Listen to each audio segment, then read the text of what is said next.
जय माई की एस्ट्रो से जय आई के मंच से आप सभी को ईस्वी सन 2025 की हार्दिक शुभकामनाएं। नमस्कार, मैं हूं हनुमान मिश्र, आपका अपना ज्योतिषी और अंक शास्त्री। इस वीडियो में हम जानेंगे कि साल 2025 मीन राशि के स्वास्थ्य, शिक्षा, व्यापार, व्यवसाय, नौकरी, आर्थिक पक्ष, प्रेम, विवाह, वैवाहिक जीवन, घर गृहस्थी और भूमि, भवन, वाहन आदि के लिए कैसा रहने वाला है। इसके अलावा इस वर्ष के ग्रह गोचरों के आधार पर हम आपको कुछ उपाय भी बताएंगे जिन्हें अपनाकर आप संभावित परेशानी या दुविधा का हल भी प्राप्त कर सकेंगे। तो चलिए आगे बढ़ते हैं और जानते हैं कि मीन राशि के जातकों के लिए वार्षिक भविष्यफल 2025 क्या कहता है। सबसे पहले हम चर्चा करेंगे मीन राशि के स्वास्थ्य की। मीन राशि वालों, स्वास्थ्य के दृष्टिकोण से साल 2025 थोड़ा सा कमजोर नजर आ रहा है, इसलिए इस वर्ष स्वास्थ्य के प्रति पूरी तरह से जागरूक रहना और अपनी शारीरिक प्रकृति के अनुसार खान पान व आहार विहार अपनाना जरूरी रहेगा। साल की शुरुआत से लेकर मई महीने तक राहु केतु का गोचर आपके पहले भाव पर प्रभाव डालता रहेगा, जो स्वास्थ्य के लिए अच्छा नहीं है। विशेषकर यदि आपकी शारीरिक प्रकृति वायु तत्व प्रधान है, अर्थात आपको गैस वगैरह की परेशानी पहले से रहती है, तो साल का शुरुआती हिस्सा अपेक्षाकृत कमजोर रह सकता है। वहीं मई महीने के बाद से राहु केतु का गोचर आपके प्रथम भाव से दूर हो जाएगा, अतः इस मामले में आपको राहत मिल सकती है। लेकिन मार्च से ही शनि का गोचर आपके पहले भाव में हो जाएगा, जो वर्ष पर्यंत यही रहने वाला है, जो स्वास्थ्य को बीच बीच में कमजोर करने का काम कर सकता है। आपके खान पान में भी असंतुलन देखने को मिल सकता है। आप स्वभाव से कुछ आलसी भी हो सकते हैं, फलस्वरूप आपकी फिटनेस में भी कमी देखने को मिल सकती है। इसके अलावा बाजुओं व कमर के आसपास तथा घुटनों आदि में कुछ तकलीफ भी देखने को मिल सकती है। यदि आप पहले से इस तरह की किसी समस्या से जुड़े हुए हैं, तो इस वर्ष आपको योग व्यायाम का सहारा लेना चाहिए और स्वयं को ऊर्जावान बनाए रखने की कोशिशें करनी चाहिए। कहने का तात्पर्य है कि साल स्वास्थ्य के मामले में थोड़ा सा कमजोर है, अतः जागरूक रहते हुए उचित खान पान और रहन सहन अपनाना जरूरी रहेगा। एक्स वापस आएगा या नहीं, बॉयफ्रेंड ने ब्लॉक कर दिया है, ब्रेकअप हो गया है। अगर ऐसा कोई सवाल आपको परेशान कर रहा है तो आप डाउनलोड करिए AstroSage AI app. AstroSage AI app पर चैट है बिल्कुल फ्री। स्वास्थ्य के बाद अब हम चर्चा करेंगे मीन राशि की शिक्षा की। मीन राशि वालों, शिक्षा के दृष्टिकोण से साल 2025 मिले जुले परिणाम दे सकता है। आपकी लग्न या राशि के स्वामी बृहस्पति, जो उच्च शिक्षा के कारक भी होते हैं, साल की शुरुआत से लेकर मई महीने के मध्य भाग तक आपके तीसरे भाव में रहेंगे, जो टूर एंड ट्रेवल्स आदि से जुड़े विषयों की शिक्षा लेने वाले विद्यार्थियों को कुछ हद तक अच्छे परिणाम दे सकते हैं। घर से दूर रहकर पढ़ाई करने वाले विद्यार्थियों को भी संतोषप्रद परिणाम मिल सकते हैं, लेकिन अन्य विद्यार्थियों का मन अपने सब्जेक्ट पर तुलनात्मक रूप से कम लग सकता है। हालांकि बुध ग्रह का गोचर बीच बीच में आपको सपोर्ट करता रहेगा, इस कारण से परिणाम संतोषप्रद बने रहेंगे। मई महीने के मध्य भाग के बाद बृहस्पति का गोचर आपके चौथे भाव में हो जाएगा, जहां से बृहस्पति अष्टम, दशम और द्वादश भाव को प्रभावित करेंगे। तो ऐसी स्थिति में शोध के विद्यार्थियों को बृहस्पति अच्छे परिणाम दे सकते हैं। व्यावसायिक शिक्षा प्राप्त करने वाले विद्यार्थियों को भी अच्छे परिणाम मिल सकते हैं। घर से दूर रहकर या फिर विदेश में रहकर पढ़ाई करने वाले विद्यार्थियों को भी अच्छे परिणाम मिल सकते हैं। अन्य विद्यार्थियों को बुध और बृहस्पति के संयुक्त प्रभाव से एवरेज या एवरेज से थोड़े से बेहतर परिणाम मिलने के योग प्रतीत हो रहे हैं। इन स्थितियों के अलावा आपके लग्न भाव पर राहु केतु और शनि के प्रभाव को देखते हुए हम यही कहेंगे कि शिक्षा के दृष्टिकोण से यह साल मिले जुले परिणाम दे सकता है। खूब मेहनत करने की स्थिति में परिणाम एवरेज से कुछ हद तक बेहतर भी रह सकते हैं, वहीं लापरवाही की स्थिति में परिणाम कमजोर भी रह सकते हैं। तो ऐसी स्थिति में अपने स्वास्थ्य का ख्याल रखते हुए अपने सब्जेक्ट पर फोकस करने की कोशिश करते हुए आप संतोषप्रद परिणाम प्राप्त कर सकेंगे। और अब बात कर ली जाए मीन राशि के व्यापार व्यवसाय की। मीन राशि वालों, व्यापार व्यवसाय के दृष्टिकोण से इस साल को हम मिला जुला या एवरेज कह सकते हैं। हालांकि आपके सप्तम भाव के स्वामी व्यापार के कारक ग्रह बुध आपको यथासंभव अनुकूल परिणाम देना चाहेंगे, यानी कि साल के अधिकांश समय आपके फेवर में रहेंगे। लेकिन दशम भाव के स्वामी बृहस्पति के गोचर को इस वर्ष बहुत अच्छा नहीं कहा जाएगा। शनि का गोचर भी सपोर्ट करता हुआ प्रतीत नहीं हो रहा है। इन सभी कारणों से इस वर्ष व्यापार व्यवसाय को जिस निष्ठा की जरूरत रहेगी या जिस लगन की जरूरत रहती है, शायद आप की तरफ से उतनी कोशिशें ना हो पाए, या फिर कुछ ऐसे कारण सामने आए जिनके कारण आप व्यापार व्यवसाय के लिए पूरा समय न निकाल पाए, वैसे परिणाम आप ना प्राप्त कर पाए जैसा आप चाहते हैं। कहने का तात्पर्य है कि साल 2025 में व्यापार व्यवसाय से संबंधित मामलों में परिणाम थोड़े से कमजोर रह सकते हैं। हालांकि मई महीने के मध्य भाग के बाद बृहस्पति दशम भाव को देखेंगे, जो आपकी मेहनत के अनुरूप आपके व्यापार व्यवसाय को तरक्की देना चाहेंगे। व्यापार व्यवसाय के बाद अब चर्चा मीन राशि की नौकरी की। मीन राशि वालों, नौकरी के दृष्टिकोण से यह साल एवरेज या फिर एवरेज से बेहतर परिणाम दे सकता है। आपके छठे भाव के स्वामी ग्रह सूर्य पूरे साल में 4 से 5 महीने ही आपका फेवर कर पाएंगे। वहीं मई के बाद छठे भाव में केतु का गोचर भी आपकी नौकरी में सपोर्ट करना चाहेगा। अतः साल के पहले हिस्से में नौकरी को लेकर थोड़ा सा असंतोष रह सकता है, लेकिन साल का दूसरा हिस्सा जॉब के दृष्टिकोण से अच्छा रह सकता है। हालांकि कार्यालय का माहौल थोड़ा सा बिगड़ सकता है। इंटरनल पॉलिटिक्स बीच बीच में मन को अप्रसन्न कर सकती है। कुछ सहकर्मियों का बर्ताव अजीबोगरीब रह सकता है। इन सब के बावजूद भी धैर्यपूर्वक काम करते रहना है, क्योंकि ऐसा करने की स्थिति में मई महीने के बाद से आपको अच्छे परिणाम मिलने शुरू हो जाएंगे।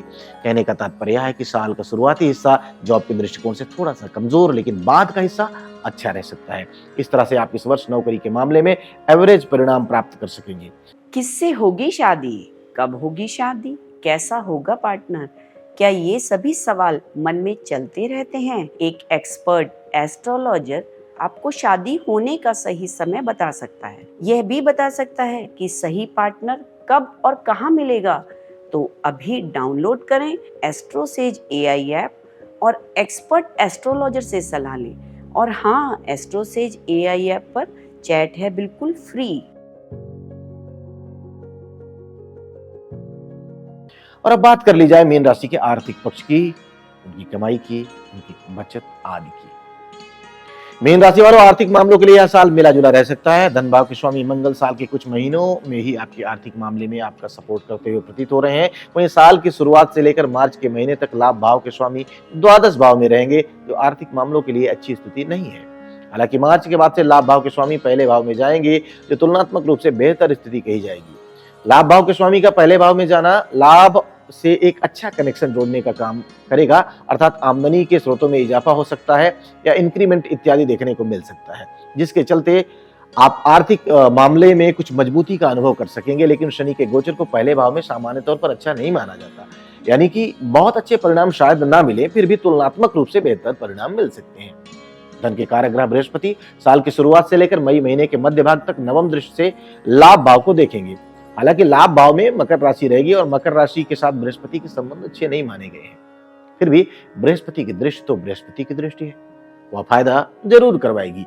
तो इस तरह से हम कह सकते हैं कि यह साल आमदनी के दृष्टिकोण से आपको मिले जुले परिणाम दे सकता है। आप अपनी मेहनत के अनुरूप 100% ना सही, लेकिन 70 to 80% लाभ प्राप्त कर सकेंगे। आर्थिक पक्ष की चर्चा के बाद बातें आपकी लव लाइफ की। मीन राशि वालों, आपके पंचम भाव पर इस वर्ष किसी नकारात्मक ग्रह का लंबे समय तक प्रभाव नहीं है। यह एक अच्छी स्थिति है, लेकिन कुछ विद्वान राहु की पंचम दृष्टि को मानते हैं, जिसके चलते साल की शुरुआत से लेकर लगभग मई महीने के मध्य भाग तक राहु का प्रभाव पंचम भाव पर माना जा सकता है। तो इस कारण से कोई बड़ी समस्या आपकी लव लाइफ में शायद नहीं आएगी, लेकिन छोटी मोटी गलतफहमियां बीच बीच में रह सकती हैं, जिन्हें आप समझदारी दिखाकर दूर कर सकते हैं और अपनी लव लाइफ को एंजॉय कर सकते हैं। मई महीने के बाद राहु का प्रभाव भी पंचम भाव से दूर हो जाएगा। अतः आप अपने प्रयासों, अपने कर्मों और अपने बर्ताव के अनुसार अपनी लव लाइफ में परिणाम प्राप्त करते रहेंगे। प्रेम के कारक ग्रह शुक्र साल के अधिकांश समय आपका फेवर करते हुए प्रतीत हो रहे हैं। इन सभी कारणों से सामान्य तौर पर आपकी लव लाइफ अच्छी बनी रहेगी। कहने का तात्पर्य है कि साल 2025 आपकी लव लाइफ के लिए अच्छा है। कोई बड़ी समस्या इस वर्ष प्रतीत नहीं हो रही है। छोटी मोटी समस्याएं कभी कभार देखने को मिल सकती हैं, जो स्वाभाविक समस्याएं मानी जाएंगी, यानी कि ऐसी समस्याएं हर किसी के साथ कभी न कभी आती रहती हैं। इसलिए इस साल अपने प्रेम में पारदर्शिता बनाए रखते हुए आप अपनी लव लाइफ को एंजॉय कर सकेंगे। तो ये तो रही बात आपकी लव लाइफ की, यानी कि ज़्यादातर उन लोगों की जो अविवाहित हैं।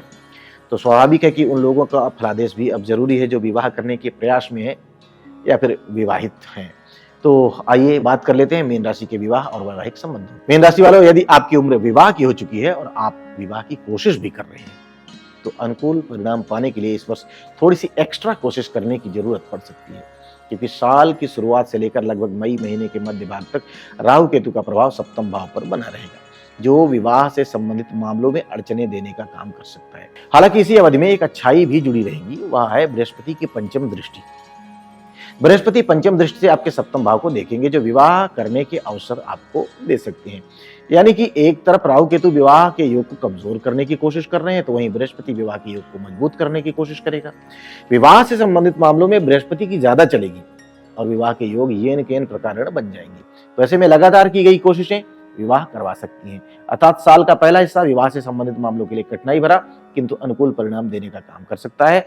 बाद का समय विवाह से संबंधित मामलों में बहुत अधिक सपोर्ट नहीं कर पाएगा। वहीं वैवाहिक जीवन की बात की जाए तो इस मामले में इस वर्ष बहुत ही सावधानी पूर्वक निर्वाह करने की जरूरत रहने वाली है। साल के पहले हिस्से में राहु केतु का प्रभाव सप्तम भाव पर रहेगा। वहीं मार्च के बाद शनि का प्रभाव सप्तम भाव पर पूरे वर्ष बना रहेगा, जो दाम्पत्य जीवन में कुछ परेशानियां देने का काम कर सकता है। जीवन साथी का स्वास्थ्य बीच बीच में कमजोर रह सकता है अथवा जीवन साथी के साथ तालमेल कुछ कमजोर रह सकते हैं। हालांकि इन सब के बीच एक अनुकूल बात यह रहेगी कि साल के पहले हिस्से में विशेषकर मई महीने के मध्य भाग तक बृहस्पति की दृष्टि के चलते समस्याएं आएंगी लेकिन ठीक भी हो जाया करेंगी, जबकि मई महीने के मध्य भाग के बाद आपको समस्याओं को दूर करने के लिए खूब प्रयास करने की आवश्यकता पड़ सकती है। कहने का तात्पर्य है कि विवाह होने या विवाह करने से संबंधित मामलों के लिए साल का पहला हिस्सा बेहतर है, जबकि वैवाहिक जीवन के लिए पूरे वर्ष सावधानी और समझदारी पूर्वक निर्वाह करने की आवश्यकता रहेगी। तुलना करें तो साल का पहला हिस्सा बेहतर रह सकता है। किससे होगी शादी, कब होगी शादी, कैसा होगा पार्टनर, क्या ये सभी सवाल मन में चलते रहते हैं? एक एक्सपर्ट एस्ट्रोलॉजर आपको शादी होने का सही समय बता सकता है और यह भी बता सकता है कि सही पार्टनर कब और कहां मिलेगा। तो अभी डाउनलोड करें एस्ट्रोसेज AI ऐप और एक्सपर्ट एस्ट्रोलॉजर से सलाह लें। और हाँ, एस्ट्रोसेज AI पर चैट है बिल्कुल फ्री।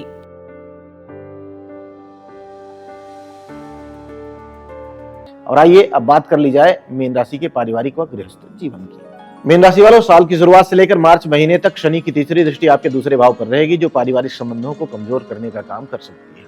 लेकिन बाद के समय में समस्याएं धीरे धीरे करके समाप्त होने लग जाएंगी और आप समझदारी पूर्वक निर्वाह करके न केवल परिजनों के साथ अच्छे संबंध बनाए रख सकेंगे बल्कि पारिवारिक मामलों में अच्छा प्रदर्शन भी कर सकेंगे। वहीं गृहस्थ संबंधी मामलों की बात की जाए तो साल के पहले हिस्से में किसी नकारात्मक ग्रह का प्रभाव लंबे समय तक चतुर्थ भाव पर नहीं रहेगा, यानी कि आप अपने गृहस्थ जीवन का बेहतर आनंद उठा सकेंगे, जरूरी चीजें अपने घर ला सकेंगे। घर की मरम्मत का मामला हो या फिर साज सज्जा का मामला, इन सभी मामलों में आपकी कोशिशें कामयाब रहेंगी। वहीं मई महीने के मध्य भाग के बाद बृहस्पति का गोचर चतुर्थ भाव में हो जाएगा। चतुर्थ भाव में बृहस्पति के गोचर को अच्छा नहीं माना जाता है था। मई महीने के मध्य भाग के बाद घरेलू मामलों को लेकर या फिर गृहस्थ जीवन से संबंधित मामलों को लेकर कुछ अव्यवस्था देखने को मिल सकती है, जिसके कारण गृहस्थ जीवन थोड़ा सा कमजोर रह सकता है। ऐसे में जरूरत रहेगी कि घर गृहस्थी को लेकर आप लापरवाह ना हो और घरेलू व्यवस्थापन को मजबूती देने का काम करते रहें, जिससे गृहस्थ जीवन संतुलित बना रहे। और अब बारी है यह जानने की कि आपके भूमि, भवन, वाहन, सुख इत्यादि के लिए साल 2025 कैसे रहने वाला है। मीन राशि वालों, भूमि और भवन से संबंधित मामलों के लिए साल का पहला हिस्सा काफी अच्छा प्रतीत हो रहा है। विशेषकर मई महीने के मध्य भाग से पहले चतुर्थ भाव पर किसी नकारात्मक ग्रह का प्रभाव लंबे समय तक नहीं है। अतः कुंडली की अनुकूल दशाएं होने की स्थिति में आप न केवल भूमि या भूखंड आदि खरीद सकेंगे बल्कि गृह निर्माण की प्रक्रिया को भी आगे बढ़ा सकते हैं। लेकिन मई महीने के मध्य भाग से लेकर बाकी के समय में बृहस्पति का गोचर चतुर्थ भाव में रहेगा और भूमि तथा भवन से संबंधित मामलों में अव्यवस्था के भाव रह सकते हैं। तो ऐसी स्थिति में आप गलत जमीन का सौदा कर सकते हैं। वहीं गृह निर्माण की प्रक्रिया में आप लापरवाह हो सकते हैं, जिससे चीजें डिले हो सकती हैं। अर्थात यदि आपको कोई जमीन जायदाद खरीदनी है तो कोशिश करें कि मई महीने के मध्य भाग से पहले ही ले लें, ये ज्यादा अच्छा रहेगा। वहीं घर बनवाना हो तो भी इसी अवधि में निर्माण कार्य संपन्न करवा लेना ज्यादा अच्छा माना जाएगा। कहने का तात्पर्य है कि भूमि तथा भवन से संबंधित मामलों में साल का पहला हिस्सा तुलनात्मक रूप से ज्यादा अच्छा रहने वाला है। वाहन आदि से संबंधित मामलों के लिए भी साल के पहले हिस्से को अच्छा कहा जाएगा। बाद के समय में वाहन आदि से संबंधित निर्णय कमजोर रह सकते हैं। अर्थात आप गलत या अपने लिए अनुपयोगी वाहन का चयन कर सकते हैं, जिससे बाद में परेशानियां देखने को मिल सकती हैं। इसलिए वाहन आदि से जुड़े निर्णयों को साल की शुरुआत से लेकर मई महीने के मध्य भाग तक संपन्न कर लेना समझदारी का काम होगा। और चलते चलते बात कर लेते हैं कि यदि इस वर्ष आपको किसी तरह की कोई परेशानी आती है तो कौन से उपाय आपको राहत पहुंचाएंगे या किन उपायों को करके आप अपनी उपलब्धियों को और बेहतर कर सकेंगे। यानी चर्चा उपायों की। उपाय की बात करें तो उपाय के रूप में प्रत्येक चौथे महीने जटा वाले सूखे नारियल बहते हुए निर्मल जल में बहाएं। मांस, मदिरा, अंडे व अश्लीलता इत्यादि से दूरी बनाए रखें। प्रत्येक तीसरे महीने कन्याओं का पूजन कर उनका आशीर्वाद लेते रहें तथा मां दुर्गा की पूजा अर्चना भी करते रहें।